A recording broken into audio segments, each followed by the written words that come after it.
रक्षा मंत्री राजनाथ सिंह ने लंदन में भारत को बताया रणनीतिक शक्ति, कहा कि अब कोई हमें आंख दिखाकर नहीं बच सकता। सामुदायिक कार्यक्रम में चीन के ग्लोबल टाइम्स का रक्षा मंत्री ने जिक्र करते हुए कहा, भारत को लेकर चीन के नजरिए में बदलाव आया। राजनाथ सिंह बोले कि आज चीन मानता है कि आर्थिक और रणनीतिक बदलावों की वजह से ही भारत की अर्थव्यवस्था एक रणनीतिक ताकत बन गई है। रक्षा मंत्री ने भारत और चीन के रिश्तों का जिक्र करते हुए कहा, दुनिया मानती है कि भारत और चीन के रिश्ते अच्छे नहीं हैं, लेकिन हम सबके साथ अपने रिश्ते बेहतर बनाना चाहते हैं। राजनाथ सिंह लंदन में इंडिया हाउस में भारतीय समुदाय से मिले रक्षा मंत्री के स्वागत में सांस्कृतिक कार्यक्रम का आयोजन हुआ। रक्षा मंत्री राजनाथ सिंह की ब्रिटेन के पीएम ऋषि सुनक के साथ द्विपक्षीय बैठक हुई। रक्षा व्यापार और क्षेत्रीय मुद्दों पर की गई चर्चा। रक्षा मंत्री राजनाथ सिंह ने लंदन में सीईओ गोलमेज सम्मेलन में भी हिस्सा लिया। ब्रिटिश समकक्ष ग्रैंड शॉप्स से भी मौजूद रहे। राजनाथ सिंह ने खालिस्तान का मुद्दा उठाया। ग्रैंड शॉप्स ने न्याय को लेकर प्रतिबद्धता जताई। आरएसएस सर संघचालक मोहन भागवत रामलला की प्राण प्रतिष्ठा में शामिल होंगे। मंदिर निर्माण कमेटी चीफ निपेंद्र मिश्रा और बीएचपी नेता आलोक कुमार ने दिया निमंत्रण पत्र। आरएसएस प्रमुख मोहन भागवत ने प्राण प्रतिष्ठा के निमंत्रण को सौभाग्य बताया। कहा, प्राण प्रतिष्ठा के लिए पूरे देश में उत्साह। बीजेपी के वरिष्ठ नेता लाल कृष्ण आडवाणी जाएंगे अयोध्या। राम मंदिर प्राण प्रतिष्ठा महोत्सव में बनेंगे साक्षी। वीएचपी नेता आलोक कुमार ने दी जानकारी। कहा, परिवार को आश्वस्त करने के बाद वे भेजने के लिए हुए तैयार।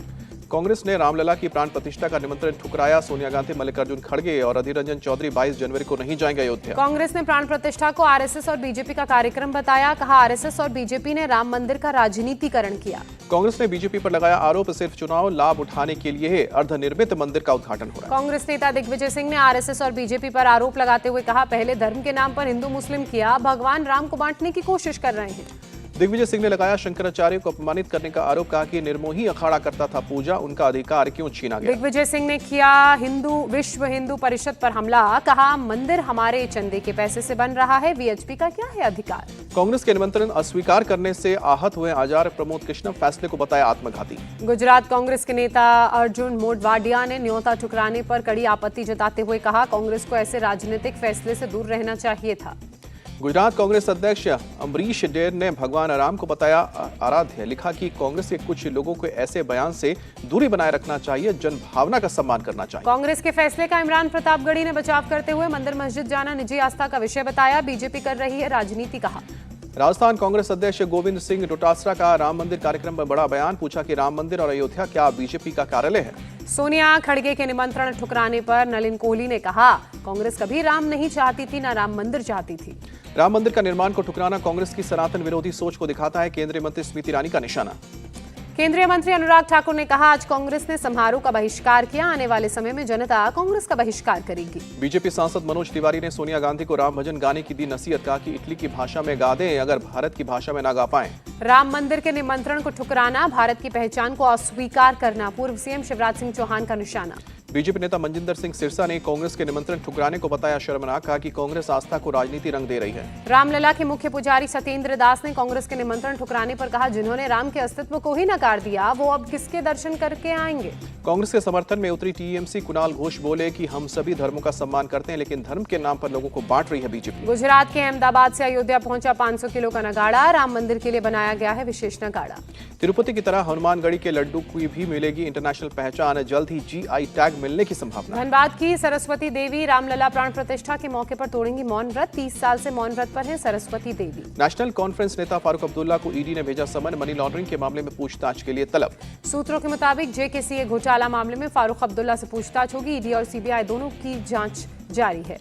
लखनऊ में लोकसभा चुनाव की रणनीति पर आज बीजेपी की बड़ी बैठक। सीएम योगी और दोनों डिप्टी सहित पार्टी के बड़े नेता मौजूद रहेंगे। यूपी में लोकसभा की सभी 80 सीटें जीतने की रणनीति पर होगी चर्चा। राज्य में सामाजिक समीकरण को साधने का रोड मैप किया जा रहा है तैयार। मणिपुर सरकार ने कांग्रेस की भारत जोड़ो न्याय यात्रा को दी मंजूरी। कानून व्यवस्था को देखते हुए सीमित संख्या में लोगों के शामिल होने की शर्त रखी। भारत जोड़ो न्याय यात्रा राजनीतिक नहीं, जनता के लिए की जा रही है, महासचिव केसी वेणुगोपाल का बयान। जेपी नड्डा का कांग्रेस की न्याय यात्रा पर तंज। कहा कि ओबीसी के साथ अन्याय करने के बाद राहुल न्याय यात्रा निकाल रहे हैं। शिवसेना पर महाराष्ट्र विधानसभा अध्यक्ष के फैसले के बाद उद्धव शिवसेना सुप्रीम कोर्ट का करेगी रुख। स्पीकर राहुल नार्वेकर के फैसले को बताया पक्षपाती। अब सुप्रीम कोर्ट ही संविधान और लोकतंत्र की रक्षा करेगा। राहुल नार्वेकर के फैसले के बाद बोले आदित्य ठाकरे। स्पीकर के फैसले को संजय राउत ने बताया मैच फिक्सिंग। कहा, सुप्रीम कोर्ट जरूर जाएंगे।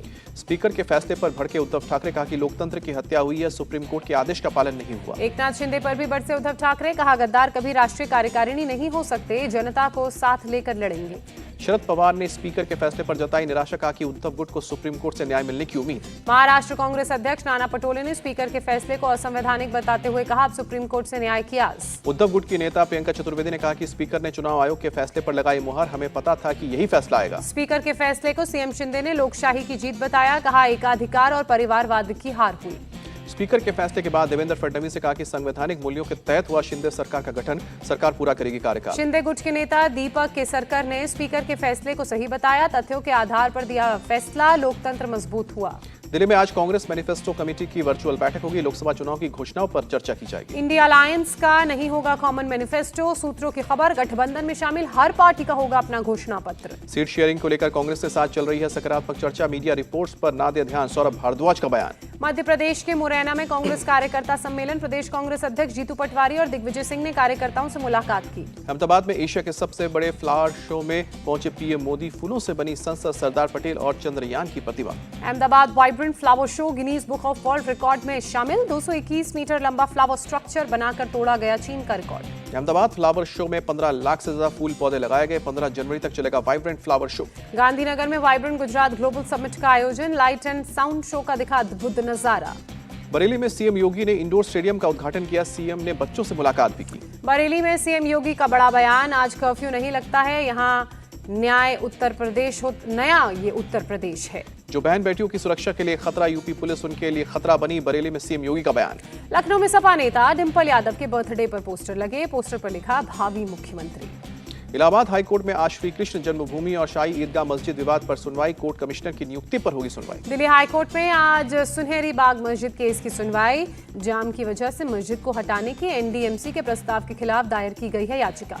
सुप्रीम कोर्ट में आज आम आदमी पार्टी के नेता सत्येंद्र जैन की अंतरिम जमानत याचिका पर सुनवाई होगी, ईडी आज याचिका के खिलाफ रखेगी अपना पक्ष। मनीष सिसोदिया और संजय सिंह की कोर्ट से राहत नहीं, दोनों की न्यायिक हिरासत 20 जनवरी तक बढ़ाई गई। तमिलनाडु राज्य परिवहन कर्मचारियों की हड़ताल पर सख्त, मद्रास हाईकोर्ट ट्रांसपोर्ट यूनियन से स्ट्राइक को वापस लेने को कहा। अनुच्छेद 370 को लेकर सुप्रीम कोर्ट में रिव्यू पिटीशन दायर, याचिकाकर्ता मुजफ्फर इकबाल बोले इसे खत्म नहीं किया जा सकता। तेलंगाना दौरे पर पूर्व सीएम शिवराज सिंह चौहान, एमपी की लाडली बहनों को किया याद, कहा कि बहनें लखपति बने, इसी अभियान में जुटूंगा। शिवराज सिंह चौहान के सामने लगे मामा मामा के नारे, वारंगल में स्कूली छात्राओं ने स्वागत किया।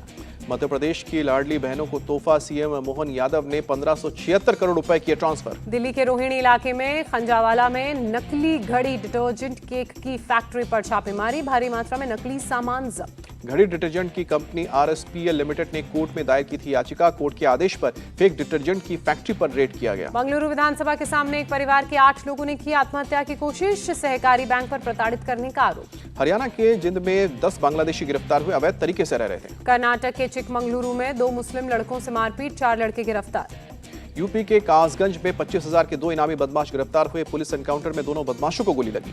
दोनों बदमाश एक मामले में थे फरार, चेकिंग के दौरान रोके जाने पर पुलिस पर की फायरिंग, पुलिस की जवाबी कार्रवाई में दोनों हुए घायल। बदमाशों के पास से 2 देसी तमंचा और जिंदा कारतूस बरामद किया, चोरी की मोटरसाइकिल भी बरामद की। मध्य प्रदेश के रतलाम में एक शख्स ने महिला जज के नाम भेजा जहर भरा लिफाफा, पुलिस ने आरोपी को किया गिरफ्तार।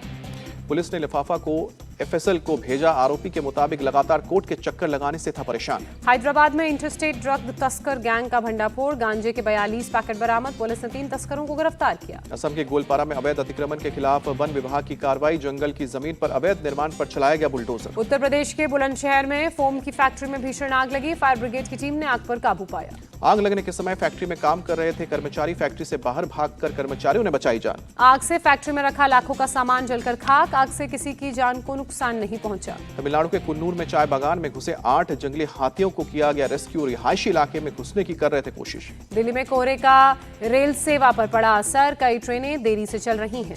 यूपी के मुरादाबाद में शीतलहर का कहर जारी, नगर निगम ठंड से बचाव के लिए शहर के 135 जगहों पर जला रही है अलाव। दिल्ली के कर्तव्य पथ पर बीएसएफ की महिला टुकड़ी ने की रिहर्सल, पहली बार गणतंत्र दिवस परेड में लेंगी हिस्सा।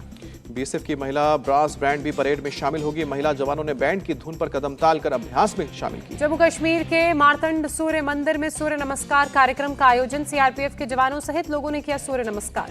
केंद्र के आयुष मंत्रालय ने मार्तंड सूर्य मंदिर में किया कार्यक्रम का आयोजन। राजा ललितादित्य के 8वीं सदी में अनंतनाग का सूर्य मंदिर बनवाने। उत्तराखंड के रुद्रपुर में नारी शक्ति वंदन महोत्सव का आयोजन। सीएम पुष्कर सिंह धामी कार्यक्रम में हुए शामिल। एमपी के छतरपुर में ट्रैफिक पुलिस की बड़ी पहल। लावारिस जानवरों को सड़क हादसों से बचाने के लिए सींगों में लगा रहे हैं रेडियम।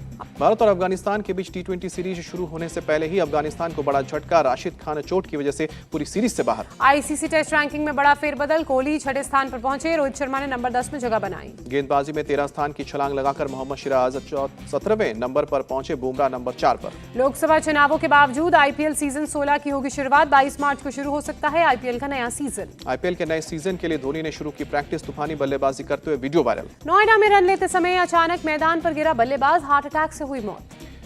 टेस्ट मैच में वार्नर की जगह स्टीव स्मिथ करेंगे ओपनिंग। वेस्टइंडीज के खिलाफ पहले टेस्ट में करेंगे पारी की शुरुआत। पाकिस्तान के पूर्व कप्तान बाबर आजम के लिए बुरी खबर। टी20 वर्ल्ड कप से ठीक पहले पाकिस्तान क्रिकेट बोर्ड ने बाबर का किया डिमोशन। न्यूजीलैंड के खिलाफ शुरू होने वाली टी20 सीरीज में बाबर आजम की जगह सैम आयूब को ओपनिंग बैट्समैन के तौर पर उतारा जाएगा। रेप केस में नेपाल क्रिकेट टीम के पूर्व कप्तान संदीप लामिछाने को 8 साल की जेल। काठमांडू डिस्ट्रिक्ट कोर्ट ने सुनाया फैसला। सात्विक चिराग की जोड़ी मलेशिया ओपन के प्री क्वार्टर फाइनल में पहुंची। इंडोनेशिया जोड़ी के खिलाफ 2-0 से जीता मैच। किदाम्बी श्रीकांत की आज दूसरे राउंड में हांगकांग के शटलर से होगी टक्कर। पहले राउंड में इंडोनेशिया के जोनाथन क्रिस्टी को दी थी शिकस्त। लक्ष्य और प्रणय मलेशिया ओपन के पहले दौर से बाहर हुए। प्रणय डेनमार्क और लक्ष्य चीन के शटलर से हारे। दक्षिण अफ्रीकी दौरे के लिए भारतीय हॉकी टीम के कप्तान होंगे हरमनप्रीत। 26 सदस्यीय टीम का हुआ ऐलान।